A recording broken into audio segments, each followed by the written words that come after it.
Welcome to Telugu to English Easy Learning Classes. Today topic vocabulary. రోజు మనం మన పిల్లలతో స్కూల్కి వెళ్ళి వచ్చిన తర్వాతకి ఎలా మాట్లాడాలి అనేది ఈరోజు టాపిక్.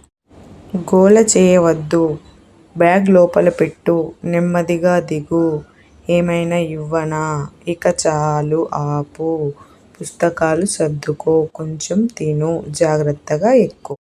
ఇవన్నీ మనం రోజు మన పిల్లలతో మాట్లాడే మాటలే. కాకపోతే వీటినే మనం ఇంగ్లీష్లో ఎలా మాట్లాడాలో నేర్చుకుందాం. గోల చేయొద్దు, డోంట్ మేక్ నాయిస్. దీనినే మనం ఇంగ్లీష్లో గోల చేయొద్దు అనడాన్ని డోంట్ మేక్ నాయిస్ అంటాము. Example, SIT properly without make any noise అంటే అల్లరి చేయకుండా కూర్చో అని అర్థం. అల్లరి చేయకుండా నెమ్మదిగా తిను, ఈట్ స్లోలీ. నెమ్మదిగా తిను అనడాన్ని మనం ఇంగ్లీష్లో ఈట్ స్లోలీ అంటాము. Example, eat slowly. You still have time అంటే నీకు ఇంకా తినడానికి సమయం ఉంది అని అర్థం. ఎగ్జాంపుల్, ఒకవేళ అదే ఫాస్ట్గా తినడానికి చెప్పాలనుకుంటే ఈట్ క్విక్లీ. ఈట్ క్విక్లీ అంటే తొందరగా తిను అని అర్థం. ఇక చాలు ఏడవడం ఆపు. ఇట్స్ ఎనఫ్ స్టాప్ క్రయింగ్ అంటే ఏడవడాన్ని మనం ఇంగ్లీష్లో ఇక చాలు ఏడవడం ఆపు అంటే it's enough stop crying. Example, it's enough now keep quiet అంటే ఇంకా చాలు ఏడవడం ఆపు, సైలెంట్గా కూర్చో అని అర్థం. నెక్స్ట్, స్కూల్ బ్యాగ్ లోపల పెట్టు. Put your school bag inside అంటే స్కూల్ బ్యాగ్ లోపల పెట్టు అని అర్థం. Put your school bag inside.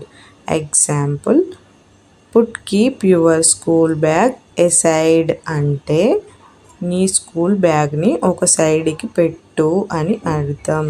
Next, మనం జనరల్గా పిల్లలు స్కూల్కి వెళ్ళేటప్పుడు చెప్తాం కదా, నీ పుస్తకాలు సరిగా సర్దుకో అని. ఇప్పుడు అది ఎలా చెప్పాలో చూద్దాం. నీ పుస్తకాలను సరిగా సర్దుకో. Arrange your books properly. నీ పుస్తకాలను సరిగా సర్దుకో. Arrange your books properly. ఈ విధంగా మనం చెప్పడం జరుగుతుంది.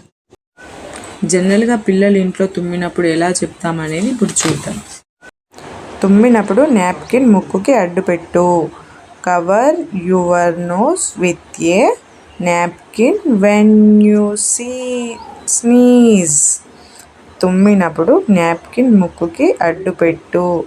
Cover your nose with a napkin when you sneeze అని అనాలి.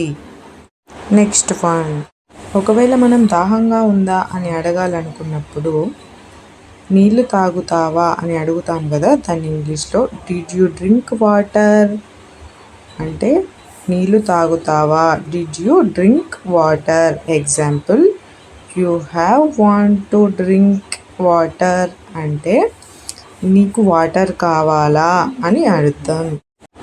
అప్పుడప్పుడు ఇంట్లో పిల్లలు మనకు కోపం తెప్పిస్తూ ఉంటారు కదా, అలాంటప్పుడు మనం ఎలా మాట్లాడాలి అంటే నాకు చిరాకు తెప్పించకు, డోంట్ ఇరిటేట్ మీ. నాకు చిరాకు తెప్పించకు, don't irritate me. Example, don't irritate me, sit and study. నాకు చిరాకు తెప్పించకుండా కూర్చొని చదువుకో అని అర్థం. నెక్స్ట్, పిల్లలు స్కూల్ నుండి వచ్చిన తర్వాతకి మనం అడుగుతాం కదా, అంటే ఏమైనా తింటావా అని చెప్పేసి, దాన్ని ఎలా అడగాలి అంటే తినడానికి ఏమైనా కావాలా. Do you want anything to eat అంటే తినడానికి ఏమైనా కావాలా అన్నట్టు. Do you want anything to eat. Example, నీకు తినడానికి ఏమైనా కావాలా. Example, shall I give you something to eat అంటే తినడానికి ఏమైనా ఇవ్వాలా అని అర్థం. ఇంతటితో ఈ క్లాస్ కంప్లీట్ అయింది. ఈ క్లాస్ ఎంతో కొంత మీకు ఉపయోగపడుతుందని అనుకుంటున్నాను. ఒకవేళ మీరు ఇంకా మా ఛానల్ని సబ్స్క్రైబ్ చేసుకున్నట్లయితే సబ్స్క్రైబ్ చేసుకోండి. ఇంకా మరిన్ని క్లాసుల కోసం మన ఈ ఛానల్ని సంప్రదించండి.